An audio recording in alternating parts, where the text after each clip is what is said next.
Hi guys, welcome back to my channel. It's Tori, and today I'm going to be giving you guys my thoughts on Steelheart by Brandon Sanderson. I woke up this morning and I was planning on doing this video because I had just finished the book, and I noticed that Elliot Brooks just released a Steelheart review today as well, so I'm going to link that down in the description box because, like, how crazy is that? I have not seen her thoughts on this book yet, and I know she's a huge Brandon Sanderson fan, so I'm really curious. After I'm done filming this video, I'm gonna go watch it and see if our opinions kind of match or not. First thing I'm gonna do is I'm gonna give you a very, very vague overall opinion of the book so that if you don't want spoilers, you can exit out there. I'm also gonna go into more detailed thoughts after that. David, our protagonist, was about 8 or 9 years old when something called Calamity showed up in the sky and started turning normal humans into something called epics, or superheroes. Sanderson kind of takes a dark twist on the superhero theme, and he kind of creates these epics that are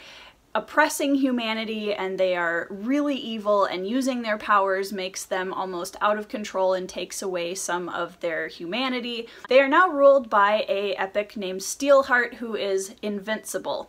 And David is bent on getting his revenge against Steelheart because when he was a boy, Steelheart murdered his father. David is now trying to join up with a group called the Reckoners, or kind of the freedom fighters group in this book, and he's trying to plot out their movements and figure out how he can get a hold of them and join them so that he can be part of the fight against the epics, and particularly Steelheart. I didn't dislike this book. I actually think it's pretty decent. I enjoyed it. It's an extremely fast-paced read, so if you're looking for something that is gonna zip right along, this is definitely one of those. It definitely almost has more of a middle grade kind of feel, and in this particular case, I don't know if that's what he was going for, since the main character is 18 through most of this book. I think the characters were okay. I don't think that any of them were particular standouts in my opinion, and the Reckoners have kind of a Motley Crue theme, and that was fine, but I definitely didn't see the same kind of depth in this group of characters that I have seen in other works by Sanderson. The world building was fine. I actually thought that was one of the stronger points of this book. I would have liked to have seen more, but I did think that it was, you know, it's Brandon Sanderson, so it's not gonna be bad world building. As far as the characters go, David, the main character protagonist, felt just kind of, I don't even know how to describe him. He felt more juvenile than he should have been for 18 years old, and there were a couple of things where he felt very chosen one theme, which, like, you know, I don't hate chosen one themes all the time, but most of the time I do, and this was one of those cases where I felt like it was, you know, David had a little bit too much going for him. So that was kind of my overall opinion of the book. Now I'm going to go into some more specific opinions, so there might be a couple soft spoilers in this next section. Okay, first of all, let's talk about the romance question mark that was in this book. It was an insta-love, which, like, really, dude, you're insta-love from Brandon Sanderson? Okay, fine. He falls in love pretty much at first sight with Megan, who is one of the Reckoners, and I totally called that she was an epic. I'm just gonna say, as soon as they were like, oh, she can't use the tensor gloves, like, I was like, oh gee, I wonder why. I also totally called the fact that Prof was an epic because it just didn't make sense that he would be anything else based on how Brandon was setting him up. So I felt like neither of those two reveals were particularly effective just because I had called it way earlier on in the book. And the romance between, I don't even think I can call it a romance. Basically, David has a crush on Megan, okay? David is like this lovesick puppy who he goes from being like 100% zero focused in on avenging his father and helping the Reckoners to, ooh, Megan's really cool and her shirt is really tight.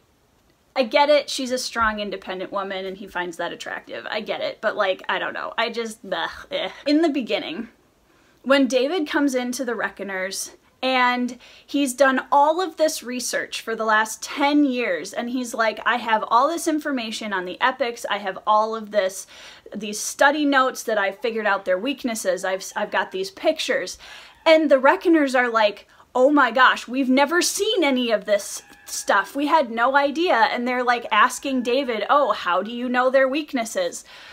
I had a really hard time buying the fact that these reckoners who have been fighting epics and killing epics for like almost a decade didn't know any of this stuff. So this 18-year-old kid comes in and he's got all this information that you guys have like never heard of, and you're like, oh, I didn't know epics had these weaknesses, and how did you get these pictures? And like, I don't know, I was having a really hard time buying that the Reckoners would not have at least known most of that stuff. I could totally have seen if he brings all this information in and they're like, wow, it's really cool that you have all of this. We already know all of this, but I'm impressed that you figured it out on your own. Like, I totally would have bought something like that, but the fact that the Reckoners were like clueless about a whole bunch of this stuff, I don't think so. Especially not with Prof being like the main...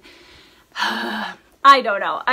Nope, didn't buy that. I did think that the ending scene battle at Soldier Field between Steelheart, Prof, and the Reckoners and Steelheart's fans, I knew that Megan was somehow tied to Steelheart pretty darn early on in the book. When it was revealed that she was Firefight, I wasn't really shocked by that. I was surprised at how he handled Conflux. I didn't expect that to be like a enslavement situation. All the big reveals at the end, I don't feel like they packed the kind of punch that they should have, because I totally saw them coming. Books 2 and 3, I do intend on finishing the series, so because I want to be able to say I've read it. And I do feel like this is a really solid book for, you know, somebody who is kind of getting out of middle grade and kind of in between the middle grade YA area of reading. So I'm definitely going to keep this series around because I think my son will really enjoy it when he's a little bit older. I don't think you should avoid reading this. I do think you should read it. Just go into it expecting that it's a different flavor than some of his other books, and it's definitely going to be more of a step toward the YA kind of like Skyward. I liked Skyward better. Let me know what you thought of the first book if you've read this in the comments. Please keep it as spoiler free as possible, but let me know what you saw coming at the ending and what you were surprised by. Anyways, I hope you guys have an awesome day, and I'll see you in the next video.